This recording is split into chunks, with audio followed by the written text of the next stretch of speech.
Hi, this presentation is about Napoleon. And Napoleon, arguably one of the most important leaders in history. He comes to power at the tail end of the French Revolution. He becomes Emperor of France, and he leads his armies all across Europe, conquers most of the countries in Europe. Eventually, he's defeated by the Brits and the Russians. And he is responsible, arguably, for bringing liberal philosophy all across Europe. And not to mention, he brings the Napoleonic Code, which still remains the basis of much of the law codes in Europe, and introduces promotion by merit, which means that people in the countries he conquered, at least briefly, could get jobs based on their ability and not based on whether or not they were born into noble families.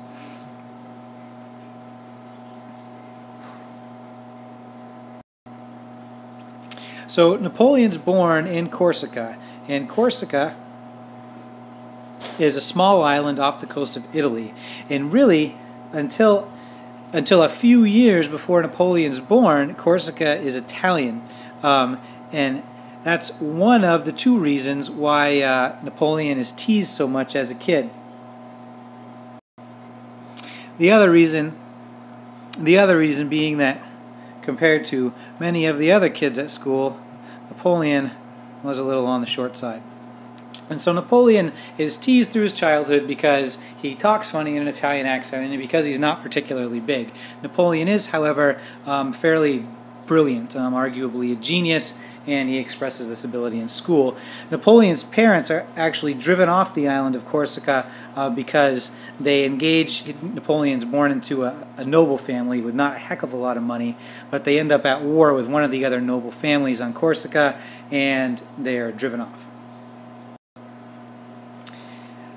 Napoleon's father, Charles Bonaparte, who we don't have a picture of, it's hard to find him on the internet, but there he is. Charles' father, he works for Louis XVI, and he works at Versailles, right? And the important thing about this is Versailles is really beautiful, and Charles sees that not only is Versailles an awesome place to work, it's great to be a noble, but he sees how important it is for a person's career to be close to the king and work their way up, work up the chain of command, so to speak, by granting favors at Versailles, or by getting close to the king. Along these same lines, to help Napoleon become a career-minded person and to become successful in life, Napoleon's dad enters him in a military school. And this is important because at a military school, and in the military in general, a person has much more probability of being promoted by merit, as in being promoted by what they're good at. And Napoleon, being an excellent tactician, excels at school and graduates at the top of his class. Graduates in 1785. Very quickly he becomes a commander. He's forced to leave Corsica, as we talked about before, engaging in a battle with a noble family. In 1795, and here, you know, because I'm sick of putting pictures of Napoleon up, we got Napoleon Dynamite here, not actually related to Napoleon, but you know, funny picture. So Napoleon in 1795, he's an artillery commander in the French army. And in 1795, the Directory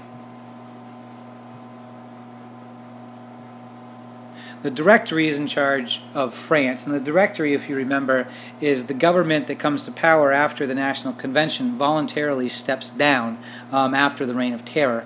And the Directory is really unpopular and fairly weak. And very early on, like within the first year of their establishment, they're threatened by mob violence in Paris that wants to overthrow their government. And Napoleon's skills as an artillery commander are called upon to try to stop this rebellion. And Napoleon actually crushes this rebellion, you know, this revolt in the middle of Paris by firing a whole bunch of grape shot, which is small balls out of cannons, into a crowd of poorly armed or unarmed, really angry people. It kills about 1,000 people with a couple of shots, and the Directory is saved, which leads Napoleon very quickly to make the rank of general. As a general, Napoleon travels to Austria. He defeats the Austrians with his army and single-handedly writes up the peace treaty with Austria, which is actually illegal. Really only the Directory is supposed to be able to do that. But Napoleon essentially presents himself as the French government, gets a peace treaty signed, which is so beneficial to France that the Directory overlooks the fact that he did this illegally. They send him to Egypt, where he leads an army against the British in Egypt. And the reason that Egypt is so important is because if you control Egypt, you control the waterway between the Mediterranean Sea and the Red Sea, the Suez Canal. And if Napoleon can take over that, then he can cut off essentially the supply line to England, who is still fighting France in the war. Napoleon is blockaded in Egypt by the British, and he essentially has no hope of winning. And so, instead of staying behind and losing with his troops, Napoleon actually escapes, leaves his troops in Egypt to be defeated, and heads back in secret to France, where he leads a coup against the Directory and takes over. He becomes first consul in the new government. There's 3 consuls. Napoleon is the first one and eventually has dictatorial powers. And eventually in 1804 he becomes the Emperor of France. And in this ceremony you see here, it's a kind of a excuse me, a funny story in history, and it goes back to Charlemagne, the first Holy Roman Emperor, and the last real emperor of Europe. And Charlemagne is a German guy, and he actually, the French claim him as French, the Germans claim him as German, and he unifies all of Europe, and the Pope invites, and the Pope you can see pictured here, and this is Napoleon pictured over here. The Pope invites, here's Napoleon, here's the Pope. Charlemagne, in Christmas Day 800, is invited to the Vatican in Rome to attend church service presided over by the Pope. The Pope at this point was the most powerful guy in Europe. And the Pope, as Charlemagne is kneeling down and praying, the Pope pulls out a crown that he had hidden behind the altar, and he places the crown on Charlemagne's head. And at that moment, all of the crowd in the church, who had been practiced before, they yell out and cheer for Charlemagne, the new emperor of Europe. And what the Pope was essentially doing by putting the crown on Charlemagne's head was he was telling Charlemagne that the Pope, and not Charlemagne, was the most powerful guy in Europe, and actually made Charlemagne pretty mad. Well, Napoleon here reads his history, and Napoleon knew what happened to Charlemagne. So Napoleon invites the Pope to France for his ceremony to be crowned as emperor. And while the Pope is holding on to the crown at the first part of the ceremony, Napoleon takes the crown away from the Pope and places it on his own head, and he crowns himself Emperor of Europe. And this doesn't make the Pope happy, but at this point Napoleon is so much more powerful than the Pope that the Pope can't do anything but bless Napoleon's rule, which at one point makes Napoleon Emperor of Europe. And on the other point, remember, 98% of France are Catholics, and so by the Pope participating in this crowning ceremony, he gives the Catholic endorsement to the rule of Napoleon, which unifies once again the French government with the Catholic. Napoleon's first loss, or really important loss, besides what you could say in Egypt, comes at the Battle of Trafalgar. And at the Battle of Trafalgar, the British Navy, which is seen here in these 2 lines, defeats the French Navy combined with the Spanish Navy, which is seen as lined up here. And the British Navy, the British fleet is led by Admiral Lord Nelson, pictured here. And Nelson is badly outnumbered by the combined Spanish and French fleet. His main advantage is actually that most of the French officer corps, their naval officer corps, the people who had a lot of experience in battle, were killed during the Terror. And so the the French fleet is led predominantly by the Spanish, and the Spanish, you know, they don't particularly want to fight for the French that hard. And Nelson uses an unorthodox tactic in attacking Napoleon's fleet here.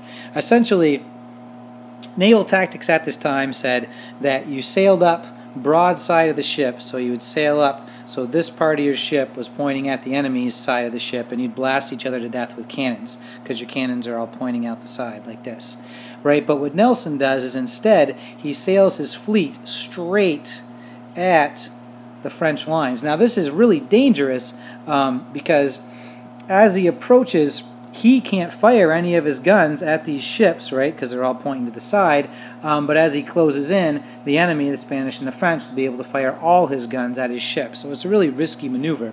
But what Nelson wants to do is he wants to divide this line into 3 sections, and specifically what he wants to do is break the enemy's flagship away from the rest of the fleet, right? And flagships are the ships that use flags to signal the rest of the Navy, the rest of the ships, right? This is before electronic communication, before even electric lights, and so people would hold up flags to signal different movements, and so if you take out the flagship, then nobody in the other ships knows what to do. And so Nelson sails straight at the French line, he splits it in 3, he sinks their flagship, and he crushes the combined French and Spanish Navy. And while the British don't lose any ships in this fight, Nelson himself is mortally wounded, and he dies before the end of the battle. Or actually, I think he lives just long enough to hear that they're victorious, and then he dies. So it's a great victory for the British, it's a crushing loss for Napoleon, and what this really means is that the British are going to maintain control of the sea, which is really important, because Britain, you know, is an island, and as long as they control the seas, that means Napoleon cannot invade. So Napoleon's next plan is called the Continental Blockade. Okay? And the Continental Blockade means that Napoleon is going to try to force all the countries in Europe not to trade with Britain. Britain's an island, they need to get all their supplies from Europe, and so if none of the Europeans will send any supplies to the British will starve out and surrender to Napoleon. Unfortunately for Napoleon, the Russians choose really immediately to go against the Continental Blockade and start trading with the British. Now Napoleon at this point had not invaded Russia because Russia is so big he wanted to avoid it, but when Russia starts trading with the British, Napoleon realizes that if the Russians don't suffer consequences for their infraction of the Continental Blockade, then the rest of Europe will follow suit. As a result, Napoleon invades Russia. He invades before the winter, but the Russians, in their wisdom, they use a burn and retreat policy called a scorched earth policy. So they light all their crops on fire and they retreat. And pretty soon Napoleon finds himself deep inside Russia with no food because all the crops are burned, and then his soldiers start to starve to death and freeze to death, as you see here. And so Napoleon ends up starving and dying in Russia, and so he has no choice but to go back home, at which point the Russians start to attack. And the Russians attack, and they follow Napoleon all across Europe, and all the other European countries who Napoleon had previously defeated join in with the Russians, and Napoleon is driven back to Paris. He left for Russia with about 100,000 troops. He returns to Paris with less than 10,000. He is defeated, and for a punishment, the old kings of Europe exile him to Elba. They sent him to this beautiful island off the coast of Spain, where he has about 1,500 people to serve him. Napoleon is made king of this little island, and the only thing that he cannot do is he cannot go back to France. That is against the rules. But Napoleon cannot help himself. He feels like the French people need him, and he goes back and raises an army in France. He fights the He's defeated at the Battle of Waterloo. And the next time he is exiled to St. Helena, which is a cold and wet rocky island off the coast of southern Africa, where he died in 1821. And that's really it for Napoleon. And so Napoleon dies kind of a sad death, but remember, he does bring the Napoleonic Code